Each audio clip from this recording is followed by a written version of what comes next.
We're here now to give you a quick impression on how this new desk compares to our old desk. So this is the new desk that we bought. Frankly speaking, we bought this because we could not buy the same old Ikea desk. It was out of stock. This is the old Ikea desk. You'll notice it looks very similar to the new one. It's white, it's hand crank standing desk.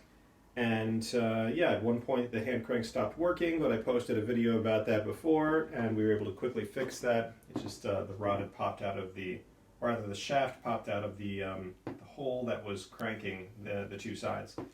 So compare that to this other desk. Everything's pretty much the same. The coloring's a little different. Obviously the build is made out of different parts, but the idea is the same, and roughly the structure is the same, and it seems like it works pretty well. If I just kind of grab a crank here, you pop out the crank, you then swivel out the handle, and then you can just raise it up like this. Oh, actually that was going down. This way it goes up.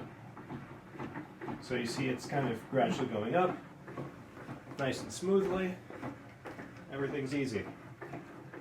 Once you have the right height, you stop cranking, flip that back in, and push the handle in. Done. So nice and easy. I think it worked well. It costs exactly the same as the old Ikea desk. Shipping, let's see, the shipping was in two parts. So this came separately from the rest of it, but took less than a week to ship, no problem. So we're putting together this desk, and we just noticed that it's missing a few holes on the back side. First of all, the holes that were tapped were in a bit of a confusing place, and they didn't really explain in the instructions how to interface with them. So we've got a row of holes here, and another row of holes here that you can see we've screwed the frame into.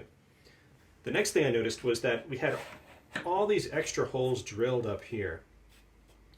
I don't really know what those are meant for. And then finally, we were missing some holes. So you can see here I've connected this sort of holder for the rod that turns this other rod, which raises and lowers the table. So this holder, this little piece of metal here, is screwed into the table on these 2 points. And the holes that I used to screw that in, I actually had to drill. Those holes were not there before. So I had to add those holes. And I'm in the process of adding 2 more holes because there's a little clip that you're supposed to have here, which according to the diagram in the instructions is supposed to kind of serve as a stopper for the handle. That clip had no holes as well. And at first I thought maybe I should use these holes, but if you just try to line them up, the holes don't even line with the clip. You get at best 1 hole. And it's also too close to the edge. It wouldn't make sense to hold the rod there because that sticks out over the edge. You want it to be recessed a bit more so that you can push it all the way under the table, like that. I just drilled 1 hole. You can see I drilled it, and what I do is then I just, vacuum up the dust, clean it up a little bit.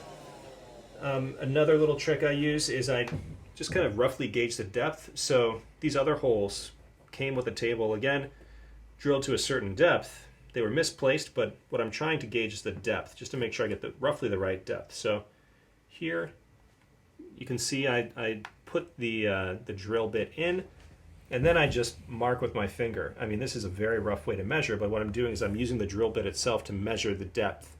So I want to go to the same depth. So if I stick that back in the hole that I drilled, I can see that it's not going in nearly as much. So I want to get in all the way where basically my finger will touch the same part of the drill in either hole, if you kind of catch my meaning. So I'm measuring with 1 hole on the drill bit and then seeing whether the other hole is deep enough. And actually I didn't drill nearly deep enough. So I'm going to deepen this hole, and then I'm going to drill the second hole. How did I figure out where to drill that hole? Well, that procedure is very simple. I took the clip, I put it where I want it to be. I just roughly positioned where I thought it ought to be based on the diagram and the instructions.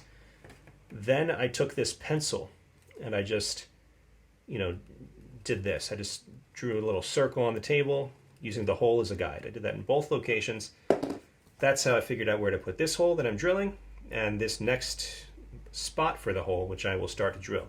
Hey everybody, just noticed two more holes that were missing. Why don't you zoom out here to get the full perspective on the table just so you can see a bit. Yeah, okay, great. Now zoom back in. So there's a hole here to secure the frame better to the table bottom surface, and a hole over here.